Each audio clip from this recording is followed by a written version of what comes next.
Hey everybody, in this video I'm going to talk to you about looping. I'm going to give you a cool looping tip, sort of a technique you can use to keep your loops organized. And then we're going to talk about arrangement a little bit, how to fill up and occupy space within a loop. And then we'll talk a little bit about improvisation and what do you do now that we have a loop jam set up.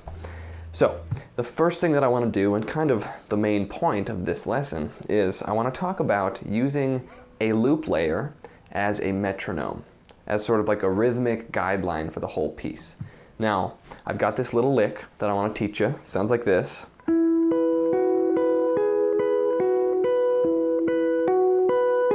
It's a little major scale lick in E major. This whole video is going to be in the key of E major, because I'm just keeping on with, I've been making a bunch of videos in E. Figured we keep the momentum going. What we got is the first, second, third, and fifth steps of the E major scale. So we've got E on the 14th fret of the D string. We've got F sharp on the 11th fret of the G string. G sharp on the 13th fret of the G string, and then B, 12th fret on the B string. So 1, 2, 3, 5. That's our little lick, or the notes that are in the lick. The actual lick itself goes like this. So we're going 1, 5, 2, 5, 3, 5, 2, back and forth. And we're doing a little bit faster than this. The tempo is going to be like this. 1, 2, 3, 4. It's maybe like 75, 80. 3, 4. 1, 2, 3, 4. And we're playing eighth notes. So 1 and 2 and 3 and 4 and 1 and 2 and 3 and 4 and... So this is going to be like the basis of our whole loop that we're about to build. And we're going to use it basically like a metronome. You can actually play your loops to a metronome. That's a useful thing to do, but it's a little bit inconvenient. After you loop your bass layer, or the first thing, it's almost impossible to get a loop like perfectly in sync with a metronome just by listening to it. So as soon as the loop repeats, it's going to be slightly out of time. And then every single time it repeats after that, it's going to be a little bit more out of time. So if you do loop with the metronome, you'll need to turn the metronome on, loop your bass layer, and then loop it, turn the metronome off, and then go from there. But the goal, or one of the goals, is to be able to, play your own sort of metronome track without a metronome. Definitely helps to use a metronome to get to that point, but you should try to get to this goal. You should try to be able to play like eighth notes at this tempo,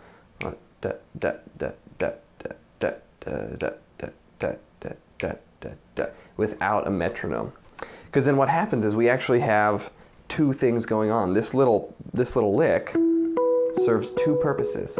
It's both like the rhythmic guideline, it's the metronome, but it's also a melody. And it's going to interact with the music that we play underneath it. So it's like a two-purpose loop layer. So I'm going to get this looping. I'm going to play 4 bars.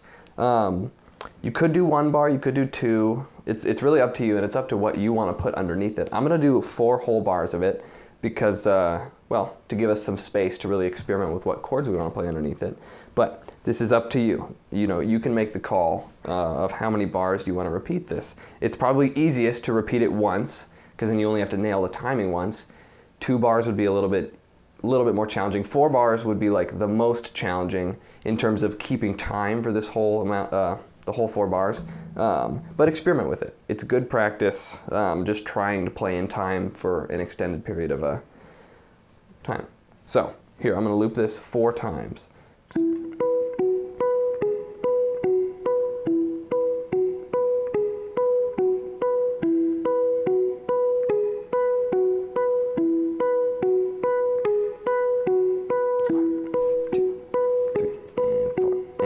There's 2 bars. There's 3 bars. And this is the 4th one. So what we do now is play anything in the key of E. Because this is an E major scale riff, and we didn't leave the E major scale for this thing, everything in the key of E is going to be compatible with it. So If you haven't already, go watch the other video that I released this month, because I talk about a bunch of E major chords and cool voicings to play, and I'm going to use some of those and just make some music up right now. Here's an A spread triad to B to C sharp minor. Here we go, that could be its own song. And I'm using, I'm always listening to this loop track to keep time.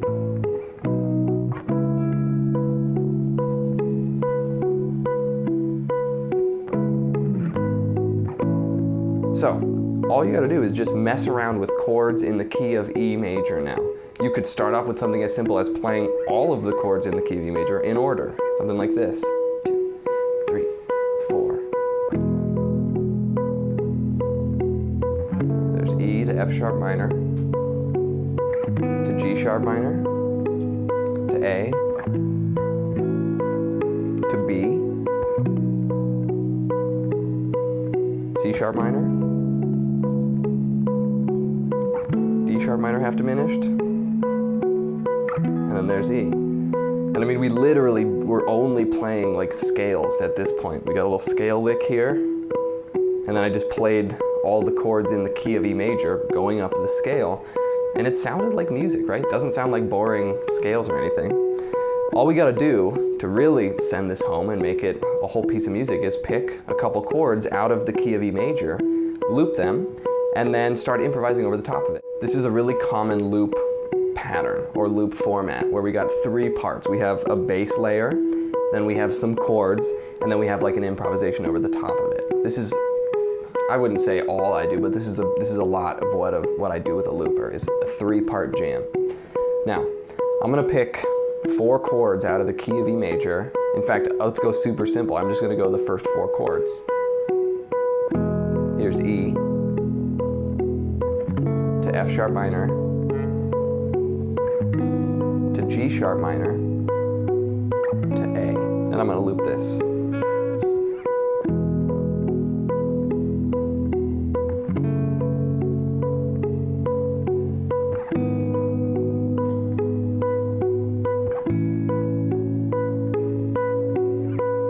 There we go. Now we have a really good basis for a loop jam. We've got stuff happening up here, we've got stuff happening down here, and they're kind of separate, but they're very related, right? This is just 4 notes out of the E major scale, and this is the first 4 chords of the E major scale. So they sound really good together. Now, what we want to think about is what sonic space is occupied right now in terms of, we're thinking of, a frequency spectrum. We got the lows, we got the mids and the highs. What's happening and what space is open? Because, a goal with looping is to try not to do too much. You don't want stuff to be muddy. If you do too many loop layers, it's gonna get out of hand quickly, and it's not gonna sound very good. So you need to be really conservative. This is why I'm such a big fan of less is more, right? Of playing fewer notes, playing simpler chord voicings, playing really simple scale riffs, is because everything needs to kind of I don't know the best way to explain it other than brevity, right? Being concise with your words on the guitar is the best way to come up with something that feels full and well-rounded. You might think that I want to pack as much stuff as I can in here to make it full, but that actually will have the opposite effect. It's going to make it really messy and not sound like a complete loop. We want stuff to sound like it was meant to be there, like that it had a purpose and a reason. So, the chords down here are like this. Here's our E major chord. There's F sharp minor. There's G sharp minor. Here's A. Now, the lick, we played it up here, but it's important to realize that this could also be played in a bunch of other places. We could play it right here. So I'm on the 9th fret of the G string, 7th and 9th fret of the B string, and then 7th fret of the E string. We could also play this same lick like this. Open E string, going E up to the 7th fret, to the 2nd fret, back up to the 4th fret. So even though we played this thing up here, It's also there. It's also there. So the only really area of the neck that isn't occupied with a bunch of stuff is up here, right? We've got down low taken care of. We've got our rhythm section totally dominated by these chords down low. It wouldn't be a great idea to add some more stuff way down low because we already have this. And for that same reason, it wouldn't be a great idea to add something in this sort of mid-range because we already have this little lick occupying the mid space. So what's missing is the highs, the upper end of the frequency spectrum. That could use some filling out. So I'm using an E major scale fingering that's up here. I'm gonna start you off like this. 12th fret, 14th, 16th, 17th, 19th. This is the first 5 notes of the E major scale. Oops, I keep screwing it up, but yeah, you get the point. It's basically the same notes that we're playing in the lick below, plus the 4th note. And we threw this in here. Now we also have, we could go down. We could go, here we go. That's the 16th fret of the B string, sorry. There's 14th, there's 12th.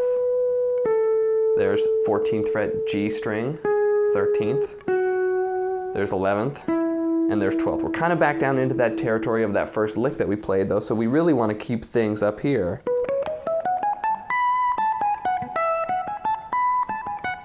And when you're improvising, you're just trying to speak with your, you're trying to speak words or sentences with your guitar. Little phrases. What you really don't want to do is just like play the scale. You want to think, you do want to play the scale, but you want to think about it in terms of speaking. How do I want to phrase what I'm about to play? I don't just want to mindlessly do muscle memory stuff with my fingers. I want to actually think about speaking with the instrument.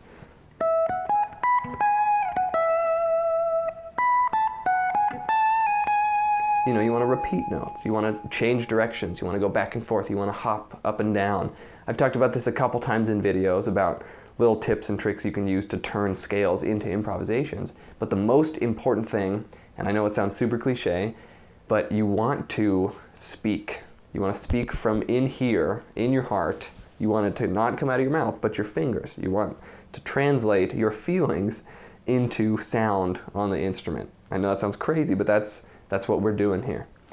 And at the very end of it, you should have a pretty good sounding loop jam, a 3-part loop jam, a really common loop format. We got a rhythmic sort of metronome-like track. It's giving us both the rhythm of the piece or the timing and some melody. And then we have some chords down low to round out the low end. And then we have improvisation way up high. And we have each area of the frequency spectrum sort of accounted for.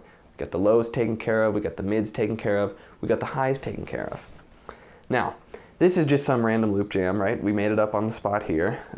You should feel free to make up your own loop jam using this. Take this lick, if you want. You could use really any scale lick played in any rhythm, as long as it works for you. That could be a good metronome track. I find it easy to do something really simple like 8th notes in a slow tempo. So if you need some inspiration, you don't want to come up with something on your own, use this one. Seriously, use this. And then play any of the chords from that other video that I made over this progression, and you got yourself a really good basis for a loop jam. And then sprinkle in on the top some improvisation in E major way up here. Let's bring the loop jam back, and I'm just going to keep playing over it for a little bit.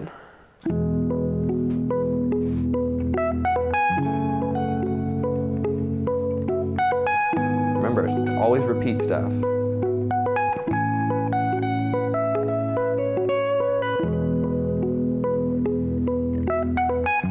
Because the chords are changing underneath, you can really get away with repeating something like almost too many times and then change it slightly.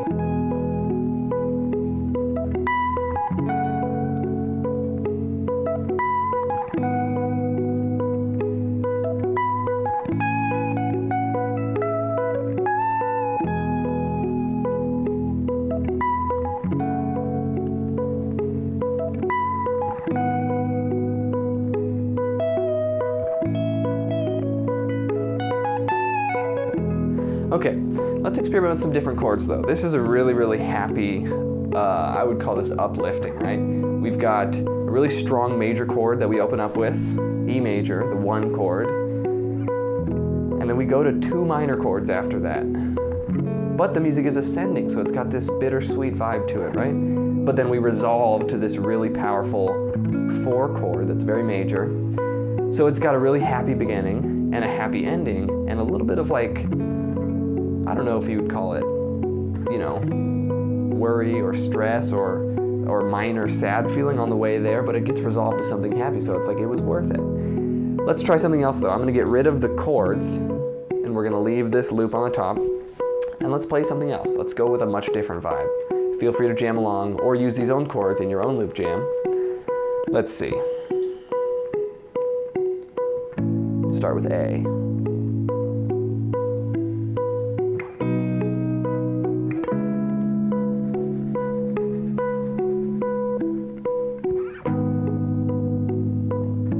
So we have A major, and then I went B major, C sharp minor.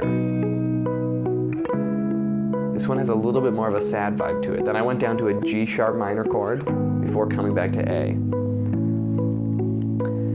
So this is, this is a good example of how you can really, we have the same little like metronome loop layer as the bass, but this sounds way different, right? Totally different. But because we stayed in the key of E and we just used E major chords over this lick, there's no wrong notes.